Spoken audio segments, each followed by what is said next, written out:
We caught up with Dr. Bradley Lane, Seattle Central's 12th president, to ask him 12 questions. Question 1. What's your go-to coffee order? Oh, well, it depends on the weather. If it's hot outside, like it is today, I'd pick a cold brew black. But when the weather turns colder, I'd pick a hot Americano still black. If you had a superpower, what would it be? Oh, that's a really good question. As a kid, I loved reading comic books, and I was always partial to the superheroes who had mind powers, so I would probably pick telekinesis, because I think you get a 2-for-1. You can move objects with your mind, but I'm pretty sure you can also fly. If you could have backstage passes to any artist or band, who would it be? If it's a band I've seen before, I'd pick Fleetwood Mac. I saw them about 10 years ago at the Tacoma Dome when the classic lineup was still touring, and it was one of my favorite shows ever.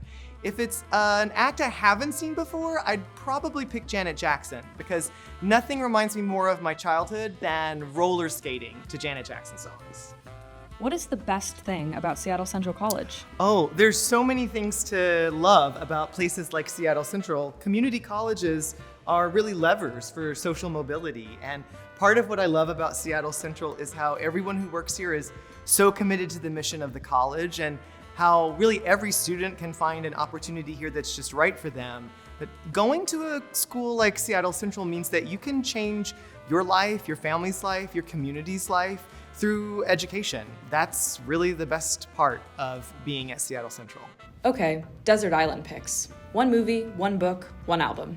Oh, what good question. It's gonna be hard though. I would say for a film, I would probably pick something by Hitchcock, because I think he is one of the best directors ever and a master of suspense. I'd probably go with either Vertigo or The Birds, because both of those endings are really ambiguous and I like that.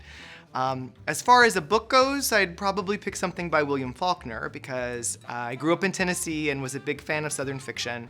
He's one of the best writers of that genre, and so I'd probably pick Absalom Absalom or Go Down Moses, because I think those are his best. Now, for an album, I'm probably gonna cheat. As a teenager, I loved making mixtapes. Now as an adult, I love making Spotify playlists, so I would probably cultivate my very own playlist of perfect songs to be stuck on a desert island with. And what is the college's horoscope for the year? Oh, how did you know that I believe in horoscopes? I do, and I would say there's a lot of activity with the planets this coming year that would suggest it's a good idea to make plans for the future, which is why I'm very excited that the college and the district are embarking on their new strategic plan this year. Aside from that, I think it's a great time for more community partnership and connection. And I think the college should also prepare to brace for growth. So I think this is the year where we're gonna have more than 5,000 students on the ground in fall quarter, and I can't wait for that. What about your favorite spots on campus? Right here on the balcony of the 5th floor of the Broadway Edison building on Capitol Hill, I really love looking out and seeing the view. The Tsutakawa Fountain in our atrium is one of the most important places on campus for me, because it's a testament to the experiences of Japanese American students from Broadway High School who were incarcerated during the Second World War, and it reminds us of the passion for justice that Seattle Central students still have today.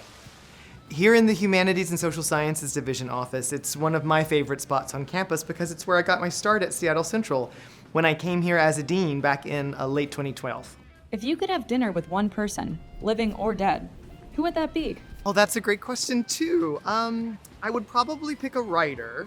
Maybe Anne Sexton, who is the poet that I wrote my undergraduate thesis about. Or I would pick the essayist Eve Babbitt, whose work I discovered in the last couple years, and I really like the way that she writes about LA and Hollywood. But I think either one of them would be really fun and have great stories to tell, so that's why they'd be ideal dinner companions for me. What was your first job ever? My first job ever was working in an old-timey ice cream parlor in an old country store off the interstate in rural Tennessee where I grew up. It required me to wear overalls, and I have destroyed almost all photographic evidence of ever having done this.